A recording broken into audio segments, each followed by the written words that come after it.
everyone. Hello, hello. How's it going? It is Wednesday, obviously, and this is the Real Football Fans of New Jersey. We are coming at you live across Facebook, YouTube, and Twitter, but then also some of you are catching us on demand on the podcast on your favorite outlets like Spotify, Apple Podcasts, and anywhere else where you happen to listen to a podcast. I don't know where else you listen to podcasts, to be honest. That's where I listen to them. The Spotify. But we are here. I am Caitlin. This is Katie. And we are here every week, every episode to deliver you the best football, the best housewives, the best wine content. Katie just squashed a bug. The best. I'm trying. The best bug squashing content you could ever get from a podcast. We are so happy to be with you for episode 166, ticking them off left and right as we usually do. So let's go ahead and get into tonight's episode with questions, Q&A. We did ask you guys for questions. We pulled 3 of our favorites to share with you tonight. But if you have questions throughout the show live on the platforms, please go ahead and ask them and we will be sure to answer them. But let's go ahead and get started and dive on into them. So the first one, if you are an NFL player, what music would you listen to before a game to get pumped up? I like to think that I have a little bit of a unique taste in music, more so meaning that I just don't like mainstream stuff. Mm-hmm. And I don't like today's music either, which falls with mainstream. Mine is really, really random. You wouldn't think it's pump up music, but I'm thinking one specific album from Incubus. It is an album called A Crow Left of the Murder. And I can remember listening to that album nonstop when I was a freshman in high school, running on my treadmill in my parents' basement and feeling like I could run forever listening to it. And it's not meant to be pump you up, get you ready for a football game. But it just was. It was fast paced and that to me is that would get me to run through a brick wall. So Incubus, not a typical answer, but that's mine. Well, I used to run on your parents' treadmill in the basement to the two-a-days, the season 1 of two-a-days. Okay, we could do a whole show about that. Honestly, that would be just one episode, just recapping season 1. I watched season 2, though. I wasn't that big of a fan of season 2, but season 1 was great. I have them on DVD. I actually think your brother might have them. I don't think I actually own. Give that back, Ricky. If you are watching, give me back my two-a-days DVDs. Phenomenal TV show. But yeah, honestly, so it's funny because I think about back to my lacrosse days. I think about after college when I was running half marathons, the songs that I would really, really listen to that kept me going and got me excited. I got to tell you, I don't have a specific artist, but 2000s rap and hip hop really gets you pumped up, and I love all of that stuff. Probably early to mid 2000s. Obviously, I know we're still in the 2000s, but I'm talking about right out the 90s, 2000s, and then probably 2005, 2006. Just a lot of good stuff, and just get you hyped, get you going. There definitely are a couple of songs though from my college days, I'm the weirdo. It says a One Direction song will pump me up because it just does. It gets you at certain times. Random stuff that it sometimes does. I'm trying to think of the most random. No, I am a little weird though. So I listen to when I write a lot for work, and I have to be in the zone. I listen to film scores when I write. That really helps me. I know. So that's my one but I wouldn't listen to a film score before I actually owned the soundtrack. Now we're old. The CD. I own the soundtrack for the Friday Night Lights movie. It was the movie soundtrack for that movie. And every single song is by a band called Explosions in the Sky. And there's no words in any of the songs. That's what that's a pump up CD. Mm-hmm. So. Great film scores. I'll see if it comes on my Pandora the next time I listen to it. All righty. This question's quite comical and I don't really know how to take it. It says, why don't you support a true team like the New York Jets? Are they a true team? I honestly really love our Jets fans that follow this podcast because there's many of them. Obviously, we're located in the state of New Jersey. And I love it. And they always are very like vocal and they're voting and asking questions. So this makes me laugh. I don't think we don't not support them, but of course, like we are the big brother in New York. I mean, look at Buffalo. I mean, Buffalo's taking everybody out of the state, but everybody knows that Buffalo is in New York. But no, we don't. I don't think we hate on the Jets too badly. We call them like they are, just as though I feel as though I call the Giants for what they are. Right. Like every other team, you just call them what they are. Specifically, we just keep it real with the Jets. We call it as it is. I think there's a common misconception, like outside of New Jersey and New York, that like there's like this massive like Giants Jets rivalry, and like there just isn't. Like they're really like, you know, once in a lifetime we play each other, and we obviously play them on that huge Christmas Eve game when Victor Cruz like blew up. Like that's great. Like that's a game you want to see, and that's something you get pumped up the week beforehand. You want to hate all Jets fans the week after you're hating on them, but it's just not a constant hate, and it's not a team like you said. It's not that we don't support them. Like I wouldn't say I support them. It's still, but it's New York sports, so it is what it is. I think Jets fans like to make it more of a rivalry than it is. I think so, and I think it's because, like, yes, we will say till the day we die that we are the big brother and they're the little brother, and it's just the truth. Yeah. So, I mean, look at the Super Bowl trophies. You can just say that and not have to make any other argument. And so, I think for Jets fans, it's a little more of a rivalry than we see it as. Right. To me, it's like they're not good. They don't bother me. They play in the AFC. Like we're not in the same division. We're not in the same conference. Who cares? Yeah, exactly. All righty, and rounding out our Q&A segment, how was your 4th of July? Long weekend. It was a long weekend, and the weather was a little suspect, except 4th of July was honestly the day of. It wasn't looking promising at first. It turned out to be a beautiful day. Our friends, Caitlin couldn't be there. She'll tell you how her 4th was. But our friends hosted a barbecue, and they had a phenomenal fireworks show that I was not expecting. It was like 30 minutes long, like legit fireworks. They are legal now, so nobody come after us thinking that we did illegal shit. But we had a great time, and it was a great day, and so happy to just be outside. Like the weather this summer in New Jersey has been awful. It is either so bad 5 and blistering hot, or it is just straight downpouring, raining. So to have a good day, especially on the 4th, was great. It was a lot of fun. How about you? So I had a phenomenal weekend. So I was up in Portland, Maine. And funny enough, I packed for a weekend of a summer weekend. And right away during my trip, I had to go to the LL Bean flagship store and buy a whole new wardrobe for the weekend because it was rainy and about 50 degrees the whole weekend. So pants, a vest, a long sleeves, everything that I could. So I literally bought a brand new wardrobe with me there. You forgot to tell people, you forgot to start this story with the fact that Katie told me to pack sweatshirts. Well, I don't listen. She didn't listen to me. I did not listen. But honestly, putting that aside, Maine is absolutely beautiful. Where we stayed, there was breweries, wineries, restaurants, a great place if you're a foodie, if you love to try out new types of alcohols, like a really, really good place. I'm actually major shout out. So I'm drinking wine from a can tonight. And if you can see, there is a Blue Lobster on it because it's the Blue Lobster Urban Winery.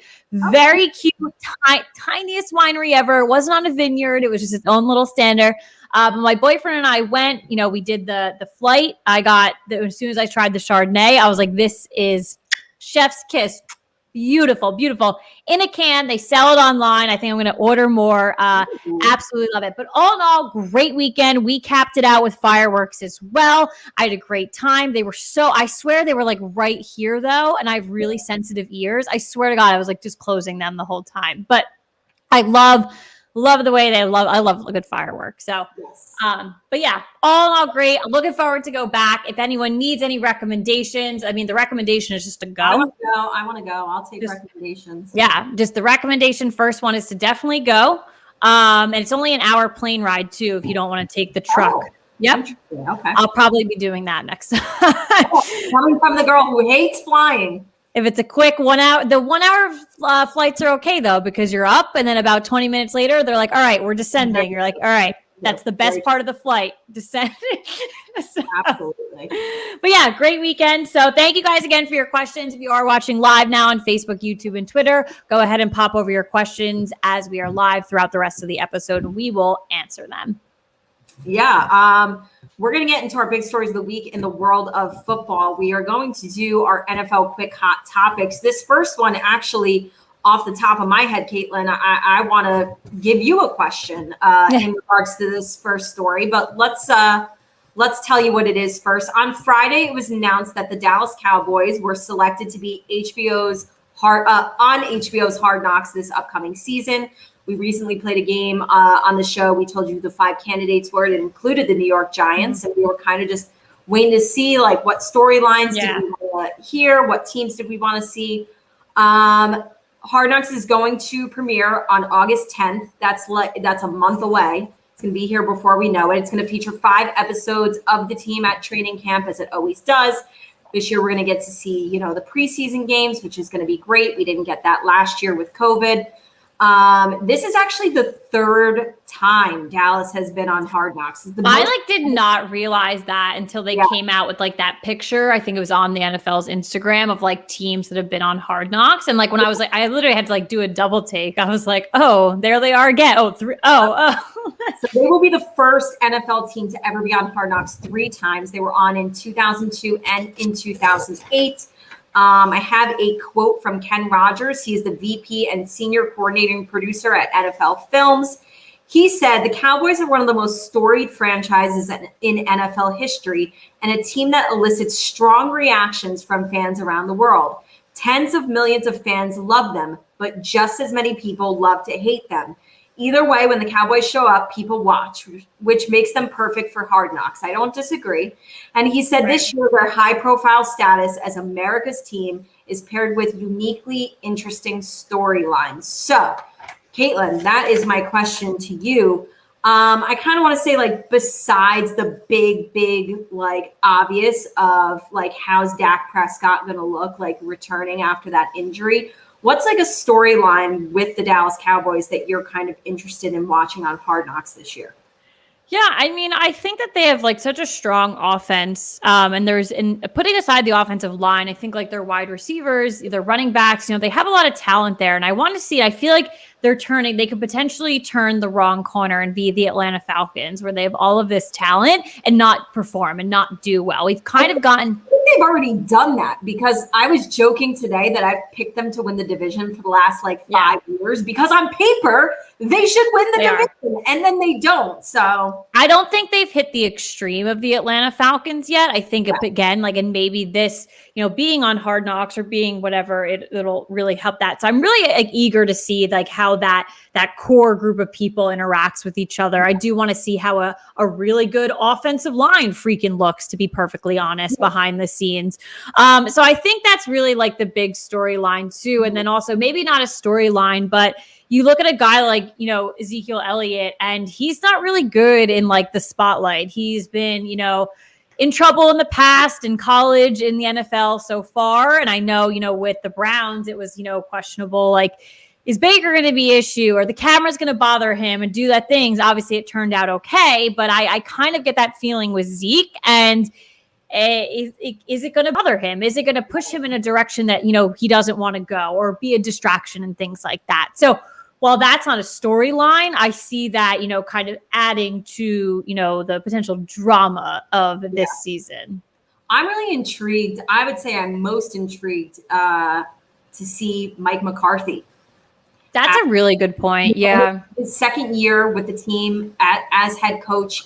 And to be honest, there was obviously a lot of controversy with Mike McCarthy when he was in Green Bay. Like, I don't know how much that had to do with Aaron Rodgers. I think a lot, but also like he kind of like, you know, you don't really get fired as an NFL head coach like when you're winning year after year after year. And like Mike McCarthy, like he didn't really do much to deserve being fired and being let go in Green Bay, but it does like raise the question of like, well, how does he look in the locker room and how does he look with his players? Because we've seen on Hard Knocks before where like we love the vibe with the head coaches and their team, and you're like, oh, he's like a player's coach. Like these people love him. Like I'm interested to see if these players love Mike McCarthy.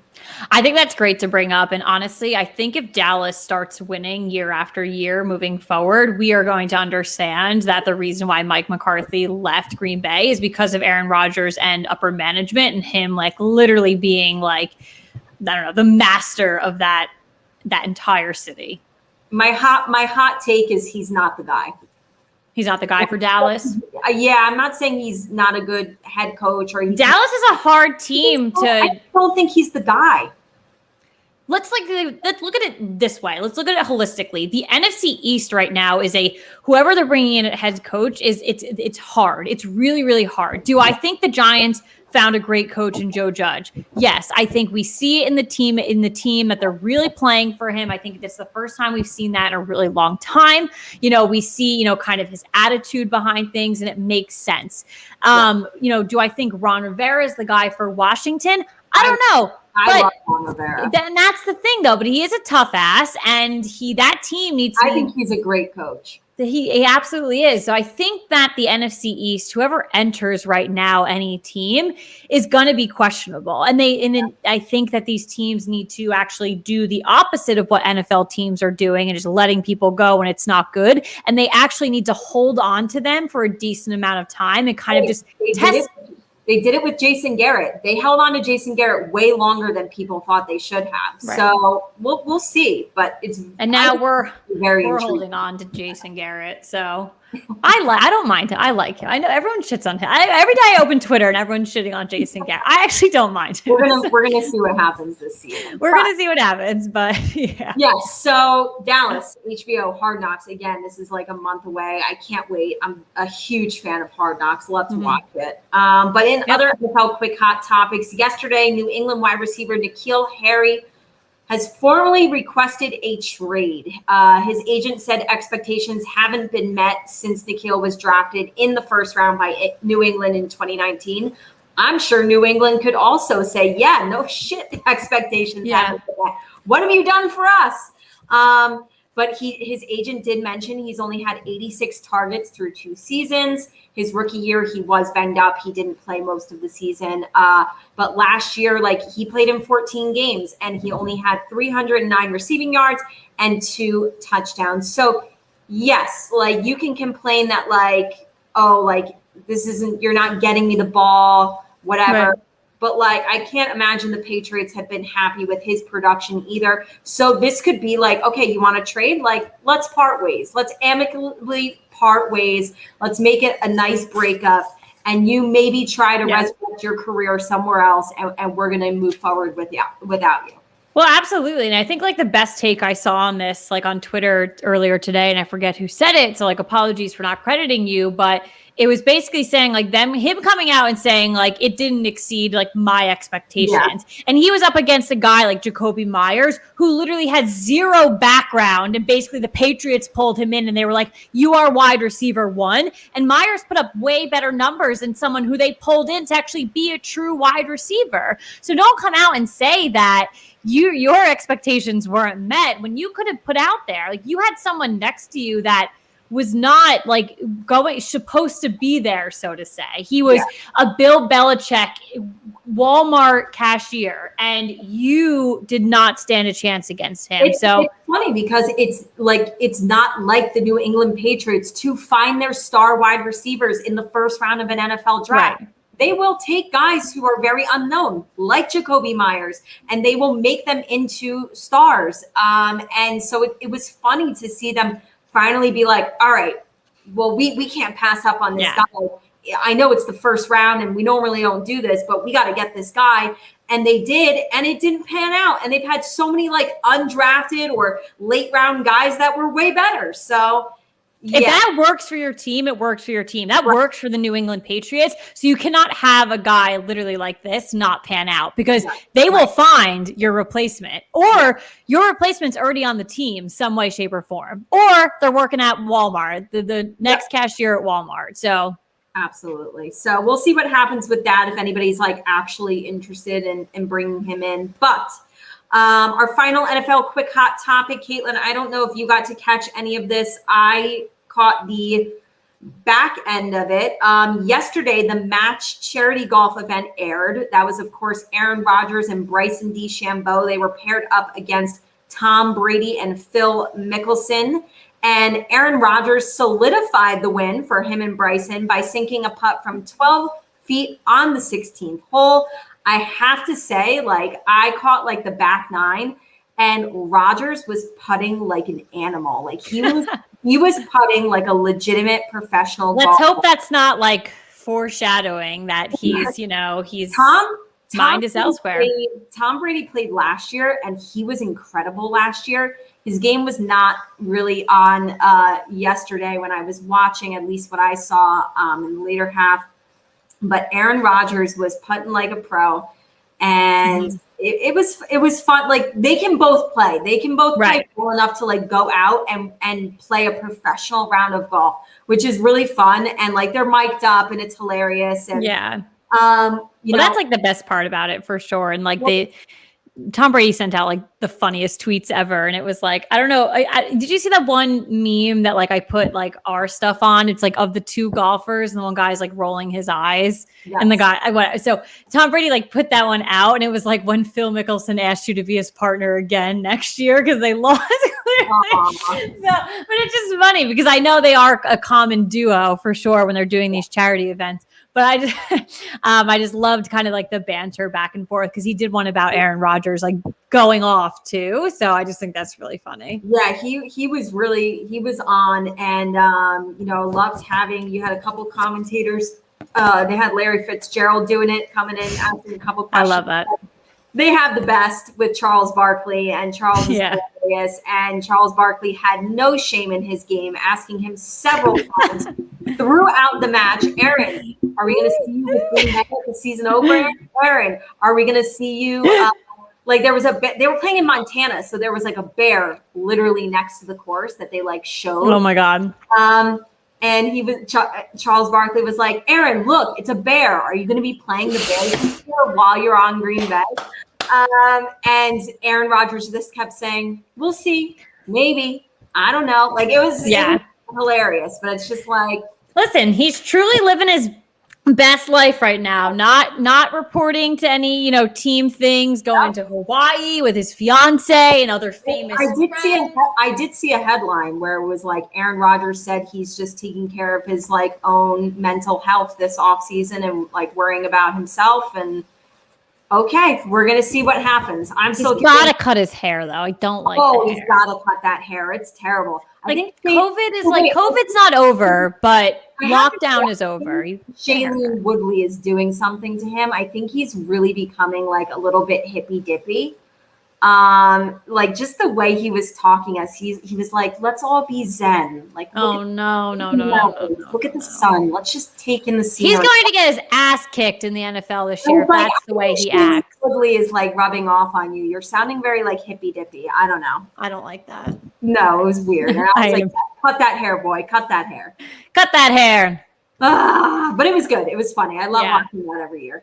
Yeah, always good entertainment. Obviously, always good for a good cause for sure. Yeah. All righty, so we are in week 3 out of 8 weeks where we are giving you our best worst case scenario for record. So our record prediction for each of the divisions within the NFL. So we capped you off with the East last week. So now let's venture up north, and we went this way, and now we're going this way.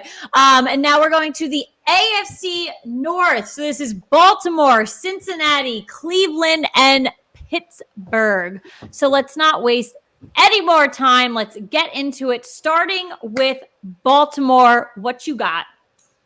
Great division, competitive division, probably maybe the best division in football right now. Baltimore. I'm having them best case scenario at 12-5. Okay.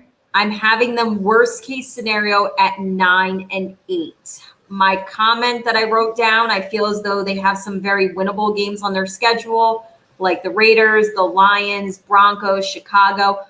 But I will say, like, and this is a tough stretch. It's one thing to like have a stretch of like 3 or 4 hard games, but their final 7 games are very tough. It includes Cleveland, Pittsburgh, Cleveland again, Green Bay, Cincy, the Rams, and Pittsburgh again. So that's a tough stretch right there. It's going to be a challenge. In 7 games to have 2 division like right back to back. That's hard to have them twice.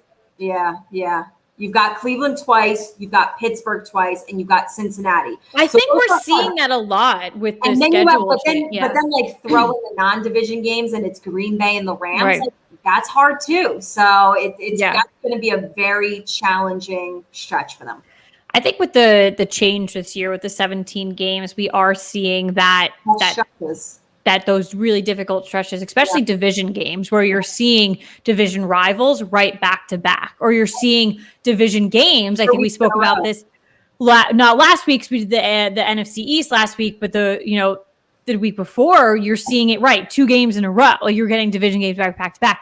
So it's I wonder how. And I don't think it's like an anomaly. I think that like it is how it worked out. So I would love to see how the NFL kind of analyzes this season and is hearing the comments back from, maybe not our podcast, but a little bit bigger analysts. And they're going to understand like, okay, like this is how we have to kind of, if we want to keep 17 games, this is how we have to spread it out next year. So, cause it's absolutely.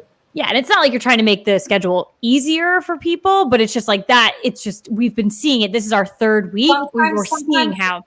Sometimes it's like a puzzle and you have to make the pieces fit and be like, okay, who's not on a bye? Like, sometimes it is what it is and you don't have a choice and it's a puzzle and you got to make the pieces fit. But we're going to see some tough stretches.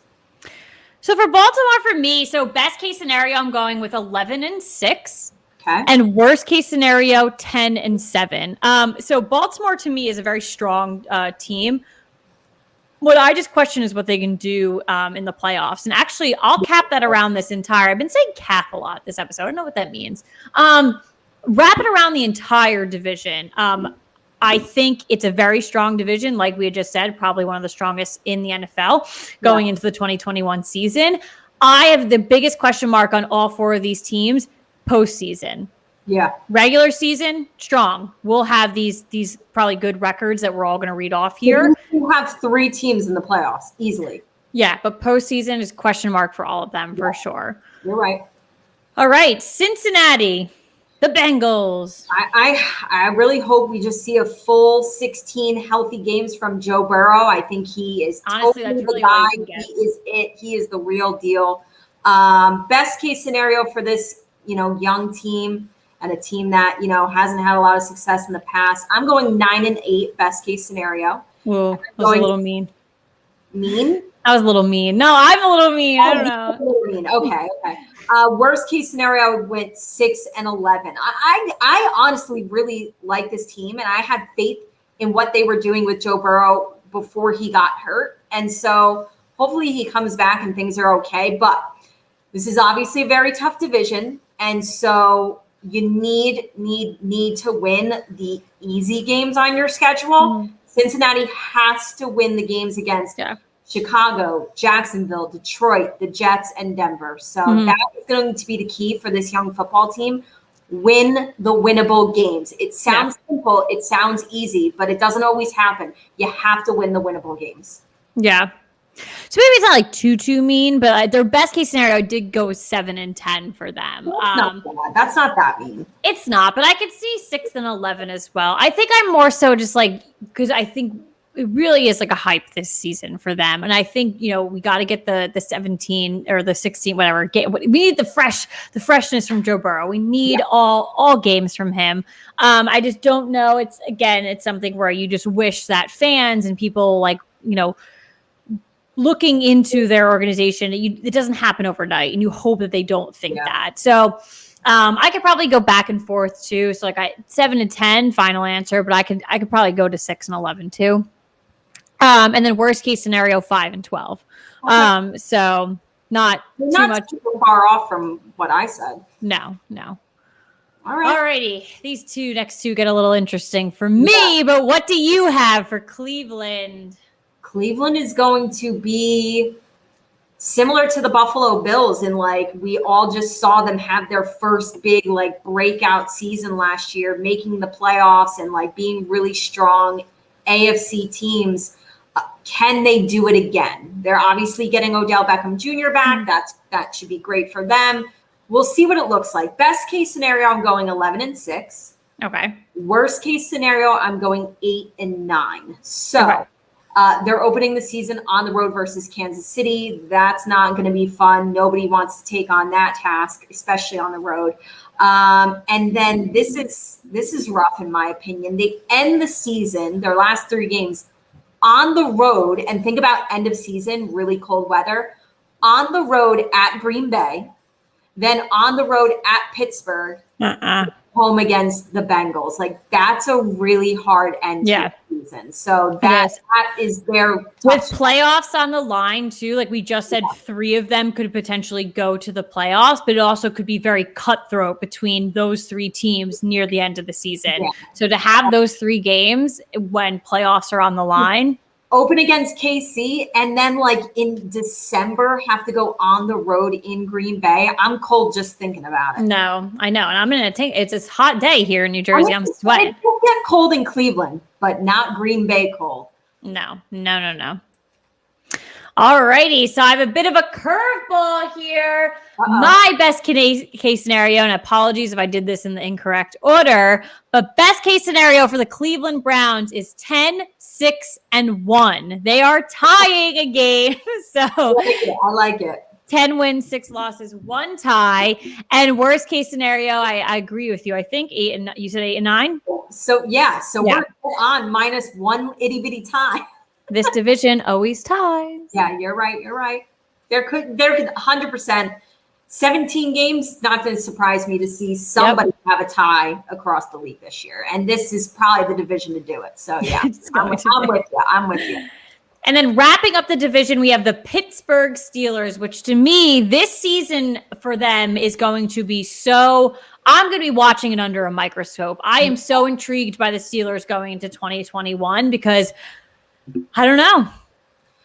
Jekyll and Hyde team last year. I think they started the season, were they 13-0? So through 13 weeks, like literally dominant. They were the best team, not just on both sides of the ball. They were dominant on offense, dominant on defense. And then what we saw after that stretch was just weird. It wasn't the team we had seen.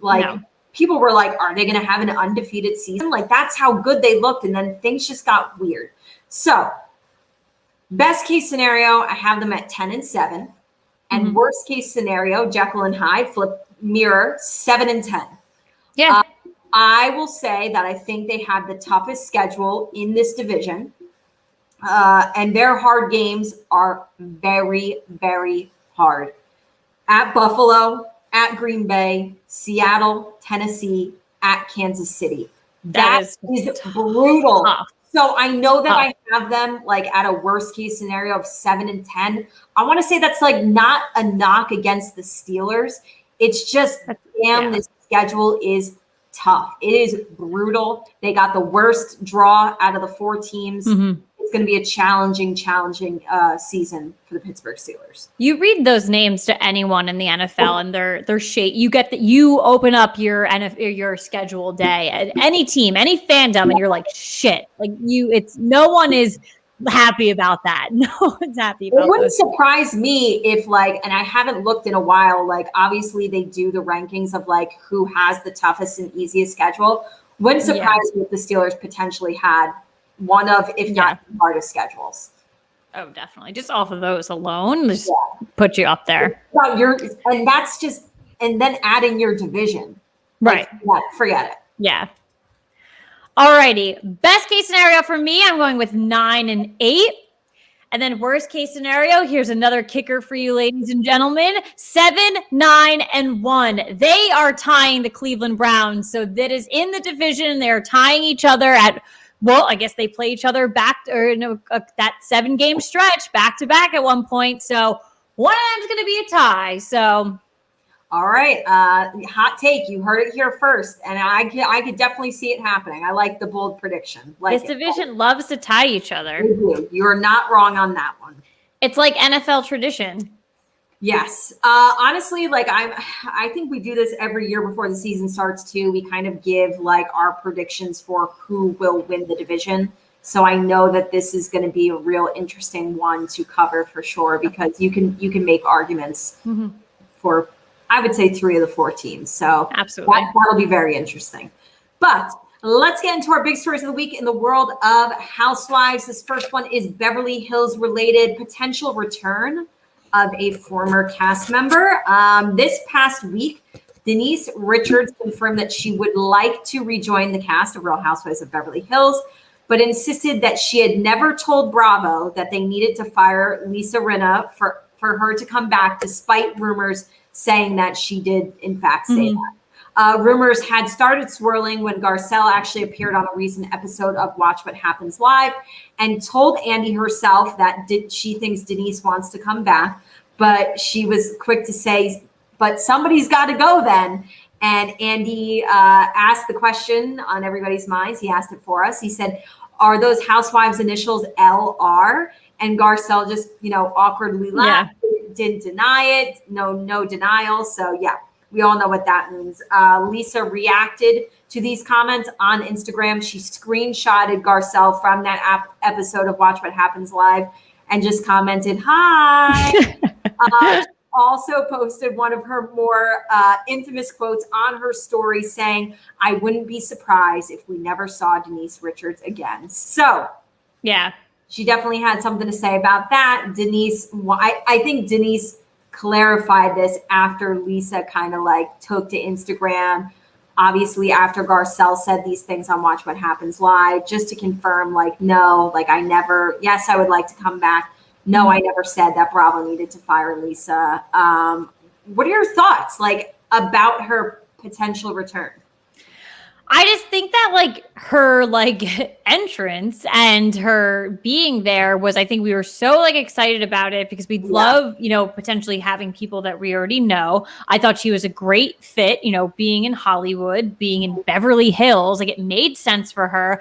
I liked her family storyline, but then obviously when all of those rumors started and everything like that, and Lisa Vanderpump was off the show, the women attacked her. And I said this many, many a times, like they picked someone and they bullied them, and it's Dorit, it's Lisa Rinna, and that's what they do. They literally bully these women until like there's no end. And so she was the target, and it got to a point where like we're watching Roni right now, and it's painful, and it just gets to a point, and like Beverly Hills and Orange County for me have been painful over the years because it just gets to that point where like, why am I watching this? Why am I wasting my time? It's the same shit every episode. It's these fights are stupid and it's just dumb. So like, there's no point in her coming back because it's just going to be the same thing. Lisa Rinna's not going anywhere. Dorit's not going anywhere. Erica's clearly staying because of all the drama and the shit that's going on with her life right now. Bravo's not going to let that leave. Right, so you have all the same women and they're just going to keep going after you. Kyle has no backbone. As much as I love Kyle, she's not going to do anything. She's not going to stand up for anyone else. Like, it's just frustrating. So like me, honestly, like they're actually doing pretty well this season with 2 of their newer cast members. I'm blanking on their name right now. Like people love them. And then obviously Kathy Hilton's on, and people are obsessed with Kat. Like apparently she's like the star of the show. And like I will admit, like I have not been watching because I'm still just very much it's just annoying. They're really annoying in my opinion, so I just can't watch it, but I will eventually go back to it. But they're the type of cast, in my opinion, that needs like a facelift. Like they need to do what Orange County just did and be like, all right, swipe out 3 of you and let's bring back an OG, Lisa Vanderpump. Yeah. But yeah, so I think that like bringing her back would just be stupid at this point because even if you don't bump out Lisa Rinna, you got to bump out someone else. There's just too many people on screen right now. Yeah. And who are you going to get rid of? Yeah. You're not. I hear you.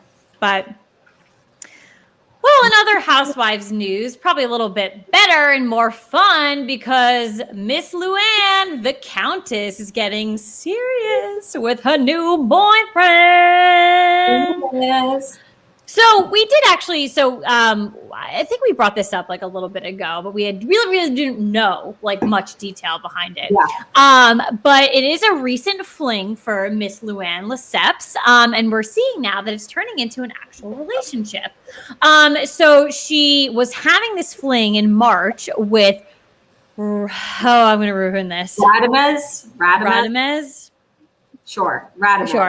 Radamez Rubio Gayton while visiting Tulum, but now they are dating. And that's Tulum, right? I got that right? Tulum. It's Tulum. Tulum. Yes. See, I was thinking of like tulips. It's Tulum. So Radamez manages the why did you give me this story? I can't pronounce anything. You guys know I'm bad at it. No one would know if you pronounced it right or not. A Mansala resort in Tulum. But he's also a chef, and guess what? Bum, bum, bum. Dun, dun, dun, dun, dun, dun, dun. That was my Instagram story sound today, and it got me so excited for the NFL season. But the reason why I'm singing that is because the NFL and Housewives, yet again, come together. Because guess what? He did. He did what? Well, I'm asking you. You got to guess what? Oh. No, I'm kidding. He used to play in the NFL for the Miami Dolphins and the Pittsburgh Steelers. So, people, it is, again, the connection is there. Yeah. So he's originally from Mexico. Well, he is from Mexico, but they've been flying back and forth to see each other, so it must be nice. And then she also rented out her house in Sag Harbor this summer. So she rented out a house in Sag Harbor. And then, with traveling so much to see him, now the places are open. They're spending a lot of time together. And listen, she's smitten and she's happy. So good for you, Lou. I'm a little upset about what's his name, that he's out of the picture. Garth, what happened? Right? Yeah, we got to get some closure there. What happened with Garth? Well, we'll find out what happens. Obviously, Garth is no more. I think Sonia's probably happy about that one. We'll see how she feels about the new boo. Sonia had no reason to be upset about Garth. She was just being a brat. Insensitive. She was being a brat. All right, well, let's get into our game of the week. This is football related. It is called Give Us Those NFC MVPs. So on Thursday, NFL.com writer Dan Hansis gave us his insight for the 2021 season and predicted one MVP for each NFC team. I assume he's also going to do this for the AFC. So hopefully, next week we can tackle that as well. But we are going to say whether we agree or disagree with his selections. And we are also, regardless whether we disagree or agree, we're going to choose one other player that could potentially be the MVP for each team. So we are doing this in alphabetical order, with the first team being the Arizona Cardinals. Dan Hansis has his MVP for the Cardinals as quarterback Kyler Murray. Do you agree or disagree? As much as it annoys me, I'm going to agree with it because I feel that no matter he'll put up numbers this season and people will go batshit crazy about it. I don't understand the hype around him. I never will. But if the kid puts up his numbers as a quarterback, as he's moving into, is he moving? Third year? Yeah, I was going to say, so. Third year. So money's going to be on the table soon, things like that. If he puts up numbers, I think it might be, that's the real deal so I'm going to agree with it. And then my alternative is DeAndre Hopkins, because it's just, to me, who's not putting numbers on? He's putting numbers on the board. Yeah, so I'm going to disagree, and I'm disagreeing for wide receiver DeAndre Hopkins. Yeah. I think it's more so a thing of me, not only is he the best wide receiver in the league, he's also one of just the best players in the league, right? Across any position. And so I think he's the guy. He makes it happen for them. I understand Kyler plays the quarterback position. It's the most important position on the field. But I don't think Kyler is like one of the top quarterbacks in the league or one People of the just get so QB happy and they're just like, right. I'm looking at like DeAndre Hopkins. Like, you are the best player on your team. You're the most important player on your team. I'm going with him. So moving on to the Atlanta Falcons, Dan Hansis has wide receiver Calvin Ridley as his MVP. Agree or disagree? So I'm actually going to disagree with this one. And obviously I love Calvin Ridley. Yeah. But I just, with the Falcons, I don't know. I need to see some like massive movements within the organization for me to really understand like who's going to do well. And I think they actually did well in the draft with picking up Kyle Pitts. And I'm actually going to throw him in the MVP slot here. Lonnie, I thought I was given a hot take. I disagree, and I went with Kyle Pitts. I honestly think he's going to come in and light the league on fire. Like, you don't draft a tight end at the 4 spot in the NFL draft for no reason. This kid's going to be a game changer. I do want to mention, since we both had Kyle Pitts, that I did have somebody else and changed it last minute. My honorable mention is kicker Younghoe Koo. Yeah, honestly, it's a great pick. He's so good. Solid. He is so solid for that team. He was the bright spot enough that people are going out and buying his jersey. He is a kicker, ladies and gentlemen. Yeah. So he is very vital to that team, and he is my honorable mention. Okay, Carolina Panthers. Dan Hansis is going with running back Christian McCaffrey. I have to agree with this. When you look at the depth chart and you look at the team holistic, like just like in general, like he is literally the only person that stands out in my opinion. Like he is that team. He's coming off an injury, but we got to see. I don't think he's really strong. I don't think it's really going to phase him that much. He's going to put up numbers yet again. So he is their MVP. I'm agreeing with her. Sure. Yeah. Alternative, I'm going to go with Robbie Anderson. Okay. All right. I am agreeing. Christian McCaffrey is the heart and soul of that football team. Usually it's your quarterback, but he really truly is the heart and soul for the Carolina Panthers. My alternative, I'm going with somebody that they actually picked up in free agency. I'm going with defensive end Hassan Reddick. That's a good one. He tied for 5th in sacks last year in the league with 12.5. He's a beast. He's one of the best pass rushers in the game. This was a great pickup for Carolina, and hopefully it pays off for them. Comes in, changes things up, gets those sacks for them. I think he's definitely a Pro Bowl player, so he could potentially be an MVP for that team. Okay, the Chicago Bears. Dan Hansis is going with wide receiver Allen Robinson. I am 100% agreeing with this one, and I want to actually 1,000,000,000 times agree with this one because I got to tell you, I don't have an alternative. I could not. I looked at it, and I just, Katie, I couldn't pick one. Well, I disagreed with this one. Did you forget that they have Khalil Mack? Yes. I'm going with Khalil Mack. Like, he's still one of the best defensive players in the game changer. I'm going with Khalil Mack. Well, I feel like the dumbest person ever, so we should just cancel this episode and cancel me for that reason. I honestly don't even know it slipped my mind. No worries. It happens to us. I don't know. That's a big slip up. Listen, I really do I had to think about, am I going to go with Allen Robinson or am I going to go with Khalil Mack? Like, Allen Robinson is obviously one of the best wide receivers in the league, but Khalil Mack, game changer, absolute game changer. So I agree with that. Yeah. All right. The Dallas Cowboys, we're getting into our first NFC East team here. Dan Hansis, I was a little surprised by his selection, but he went with wide receiver CD Lamb. Agree or disagree? Listen, and I think this plays back to what I spoke about before with what my storyline is with Hard Knocks, is you have to see that entire offensive unit and how they operate. And aside from the line, their running backs and their wide receivers, what's going on behind the scenes with all that talent? So CD Lamb is beyond talented. And I don't think that the Cowboys used him properly last season. They just didn't. I just don't think they did. They're not using Amari Cooper properly. I just don't think they're using people as well as they could. So I'm actually going to disagree with this one. And I think just honestly, it's for them, hoping for the best. But I think it's going to go to Dak Prescott if all is flying colors with him this season.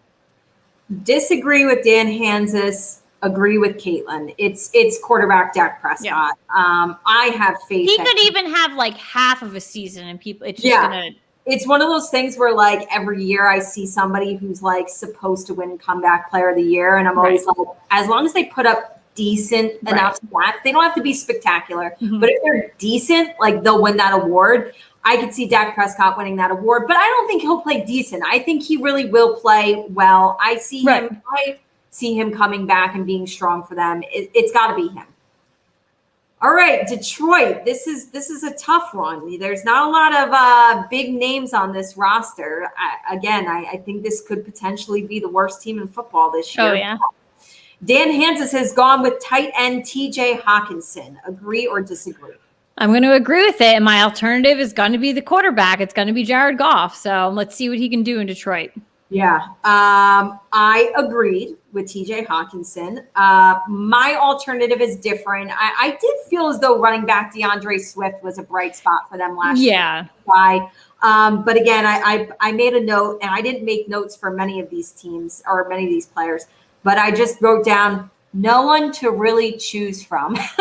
So it's a great note to jot down. It just is what it is. So the numbers will just be there organically. They just have to be there. Yeah. Okay, Green Bay.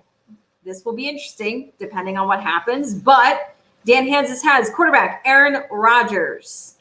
I mean, listen, if he comes back, I agree. It's one of those 50-50 shots. So I think he's coming back. At this point, I don't think he's going anywhere else. So I'm going to agree with it. But then my alternative is another Aaron with Mr. Aaron Jones. So okay. I agree. Like if somebody's one of the best players in the entire league, like I agree. It's always going to be them. He will have to have like the slip up of the freaking century to not. Aaron Rodgers is Aaron Rodgers. I agree. But I 100% believe that the alternative has to be wide receiver Devontae Adams. Yeah. He's also like probably top 3 wide receiver in the league right now. He's a beast. He's a monster.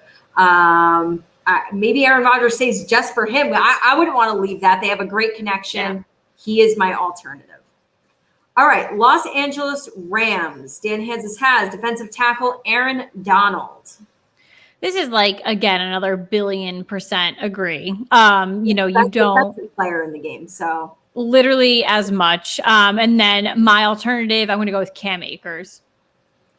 I went defense on both sides. I am agreeing. It has to be Aaron Donald. And you love to see it. I love to see the defense on both sides. Yeah, I mean, that's great. And I got to be honest, like you got guys like Cam Akers, Robert Woods, Cooper Kupp. It's not like there aren't people to choose from on offense that are phenomenal. So that honestly speaks really well. Right. That my guys are on defense. Like this is a star-studded roster. Yeah. I'm going with cornerback Jalen Ramsey. He's still one of the best cornerbacks in the league. He is. Shutdown corner, had to give it to him. 2 defensive guys for me. All right, Minnesota. Dan Hansis went with running back Dalvin Cook. This is another one for me that's like a no-brainer. Honestly, just put up monster numbers last year. I don't think anything's going to change for that. And then I'm going to, listen, I think that Adam Thielen is really talented. So I think that even if, I don't know what would happen to Dalvin Cook, but Adam Thielen would be my alternative. All right. I agree with Dalvin Cook. My alternative is a different wide receiver on this team. I don't think he will have a sophomore slump. I'm still expecting big things from him. Certainly lit the league on fire in his first year as a rookie, but I'm going with wide receiver Justin Jefferson. Mm-hmm. Yeah. All right, New Orleans. We don't got Drew Brees anymore. So who do we got? Dan Hansis is going with running back Alvin Kamara. And I'm going to agree with it. And I think just the best, if you don't have Drew Brees, you just go with your 2 best offensive guys because the ball's going to find them somewhere. So Michael Thomas is the runner or whatever, the alternative. Agree with you. Agree with Dan Hansis. Alvin Kamara is my number 1 choice. And obviously wide receiver Michael Thomas is number 2. The ball's going to get there some way, somehow. Some way, somehow. It's gotta. All right, here we go. Our New York Giants. And honestly, I know that you agree. We love Dan Hanzus for his answer. Finally giving the man some respect. He picked linebacker Blake Martinez. I love it. Agree or disagree? I absolutely love the answer. I absolutely love it. But I'm going to disagree with it, actually. And I'm actually going to put Leonard Williams in his spot as just the alternative one. I just think like within like the season coming up, like, you know, Blake Martinez is going to put up monster numbers for the NFL in general. And we're going to see that. I just think right now with everything that we've done with Leonard Williams and what he's coming off of contract wise and things like that, like, he's going to be a beast this season, and it's really going to be a breakout for him. So, and I love the defense, the defensive combo here for sure. So I really expect a lot out of him. So I think I'm going to give it to him instead. Okay, well, I agreed with Dan Hanzus because I felt like Blake didn't get enough love. Yeah. He really is that player that is in on every single play. Like he is there. He is right there. So I agreed. I also, interestingly enough, kept it defense on both. I mean, it was the strong point of our team last year. Well, yeah. I went with two defensive guys. Lonnie, sometimes we really don't agree. And sometimes it's like we share the same brain. I did my alternative as Leonard Williams. So, you know, and there were a couple of guys I had floating around in my head. But you're right. He had a big year for us last year. Follow that up with a big fat contract. Like, I want to see it pay off. I want to see him come out and just, I want to see me buying his jersey in the future. I also want to buy a Blake Martinez jersey. I think he really loves playing for Patrick Graham. I think he loves playing for the New York Giants. I think he excels in our system. And I just want to see. It's night and day in the Jets and the Giants with him. It's literally night and day. Leonard Williams was looking like, oh shit, you're like a massive bust. Like, we took you really early in the draft, and now it's like a whole. Oh shit! Draft. Like, I don't want you to come near me. Like, oh my god! Like, yep. All right, let's go.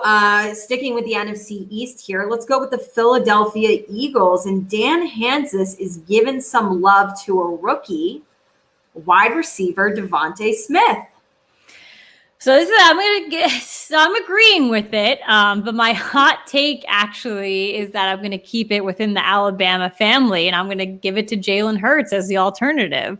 I think that if he comes out in his sophomore season and is really up to what he doesn't really have much to play around. But if you think of him and Devontae Smith, like kind of think of the numbers that they could potentially put together. Yeah. So and again, we know how QB happy the NFL is. So if they're working together and they're both getting these numbers, I think you might give the slight edge to Jalen. That's why I'm giving him as the alternative. But I do 100,000,000% agree with Devontae Smith because I am still to this day so pissed at the Eagles. Okay. I think he's happy. I think he's going to be a phenomenal player, but I'm disagreeing with this. Sometimes, you know, I gave it to Kyle Pitts. Sometimes it's hard to give it to these rookies without seeing them play a single NFL game. And so I just went with somebody who's just been solid and consistent for them season after season after season. I went defensive side of the ball. I went with defensive tackle Fletcher Cox. Yeah, and honestly, he's like a huge heartbeat and soul of that team. So that's who I'm giving. Yeah. All right, let's go over to the San Francisco 49ers. Dan Hanzus is going with tight end George Kittle. Agree. He's a monster, and you just said Fletcher Cox is the heart and soul of the Eagles. I could see that as George Kittle. He is the heart and soul of the Niners as they try to reassemble themselves after last season. He truly is that piece that's going to take them to the next level. So I agree with it. My alternative, though, is I'm going to go with Jimmy G. I don't think that they're gonna. I think that hot take. It is. I think they're sticking with him long term. Obviously, I understand moves they made in the draft, but I think that coming back healthy, he'll do okay things. And I just think again, I can never just get off of the QB happiness. And I think right now, if you look at these two individuals, and they're the ones putting up numbers, he'll have numbers because of the people around him. So, okay, all right. I agree with George Kittle. And my alternative, maybe a dark horse candidate to win comeback player of the year, I'm going defensive end Nick Bosa. I mean, the kid love is him. a beast. So as long as he is good to go, he's going to kill it for them. Yeah.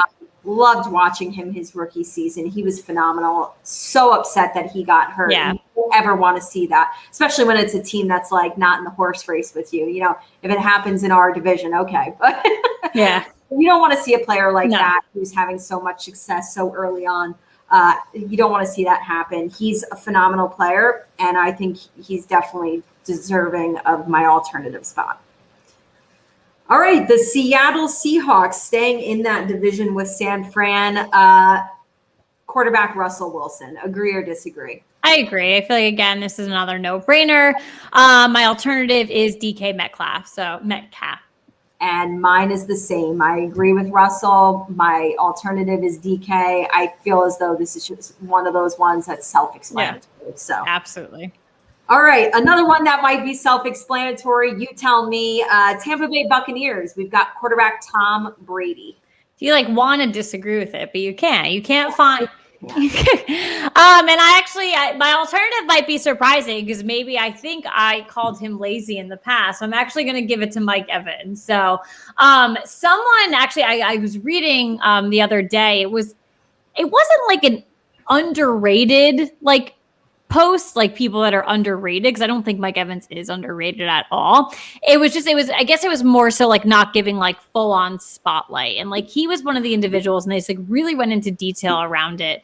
And it was eye opening for sure. So I'm gonna give it to him here. It's the alternative. I actually do think he's a little bit underrated. I think his stats are if you look at his stats since he's been in this league, they're so consistent and they're so top every season in touchdowns, in yards. He's the guy. I agree with Tom Brady, and my alternative is Mike Evans. Mm-hmm. All right, last but not least, rounding it out, finishing it up with an NFC East team, we have the Washington football team. Dan Hansis has defensive end Chase Young, another youngin that made this list going into his sophomore season. Do you agree or disagree with that? And honestly, you love, again, to see the defensive players on here. And he is just someone that I don't want to face for the rest of my life, but I know I have to. He's such an attractive player, watching him week after week. I love the way in which he plays. I agree with this 1000%. He is the Washington football team right now. He truly, hands down, as a second-year player, is it. The team is on his shoulders, and I know it's a lot. But alternative, I'm going to go with running back Antonio Gibson. Okay. Yeah. Antonio Gibson, another really good young player. I thought he was a bright spot for them last year. I think he's only going to continue to excel from there. I'm agreeing with Chase Young. He's I know I've said this 100 times describing other people, but he is that game changer player. That's why you draft him at the spot that you drafted him at. I'm actually going to, as my alternative, throw down my first offensive lineman. I'm going to give love to a guy that I can clearly, vividly remember wanting the Giants to draft when he's been so dominant, Pro Bowl player, so consistent. And what's better than that when you've got that guy on the line who's, always legit, always keeping your quarterback upright. I'm going with guard Brandon Sheriff. I love it. Why? And I love me some linemen. Yeah, he's legit. And it pains me that, we don't want to face Chase Young. I don't want Brandon Sheriff to be on that line for Washington. He's a legit lineman. I would love to have one of those on our line. And I have to give him props. I have to give him love. Absolutely. No, that was honestly a great pick.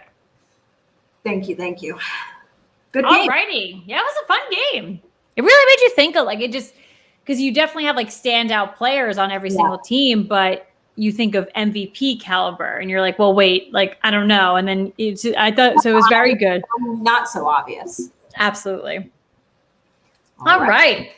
Well, it is that time of the episode where we get it off our chest. Positive, negative, football, housewives, wine, life, anything that you want to let the audience know about. So Katie, why don't you go ahead and get us started? I think I want you to start because I still got to think of one. Honestly, it could just be like, hey, we're here. We're having a great time.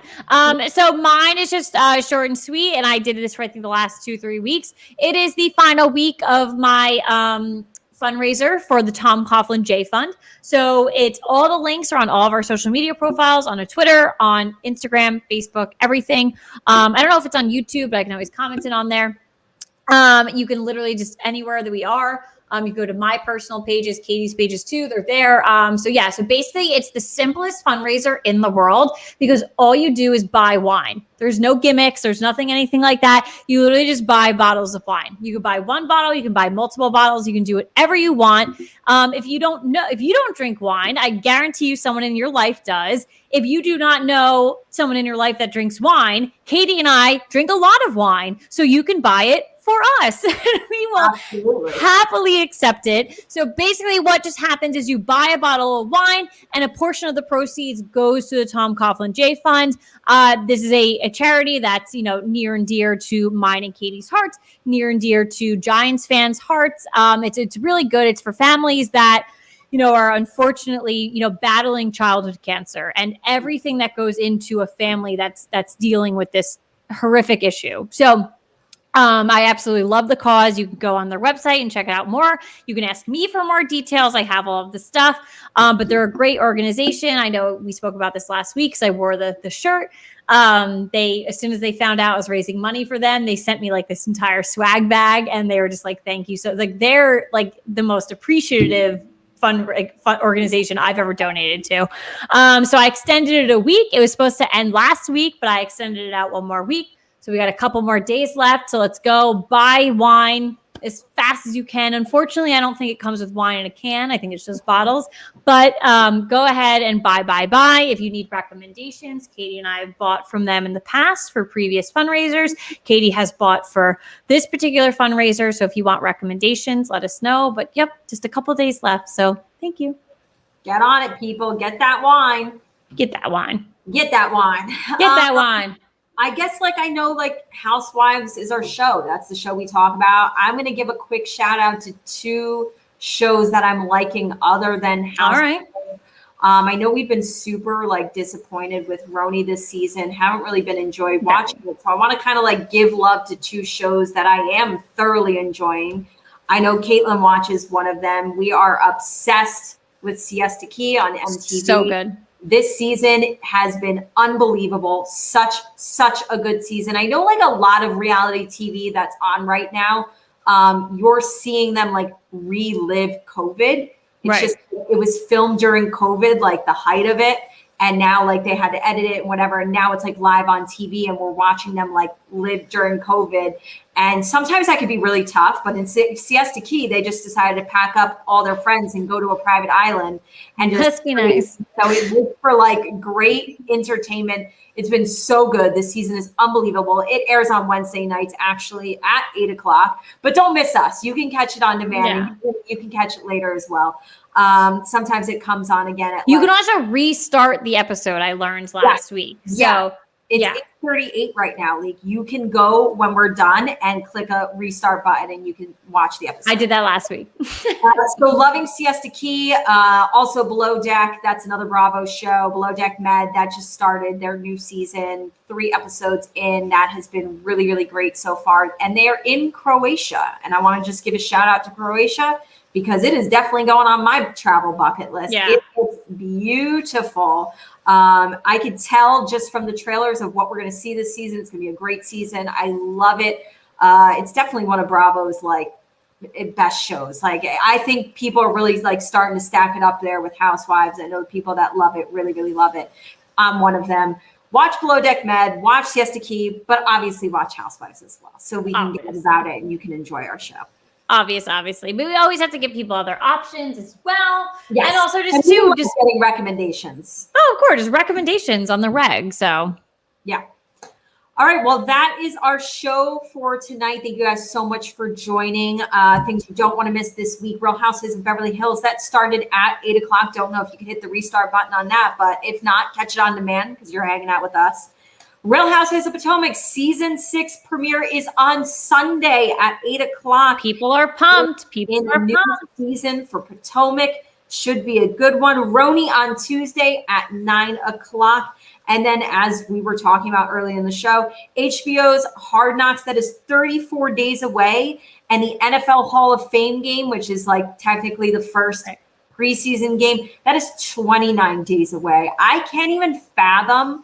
Like, you have Let's go these next couple of weeks to, get our season predictions.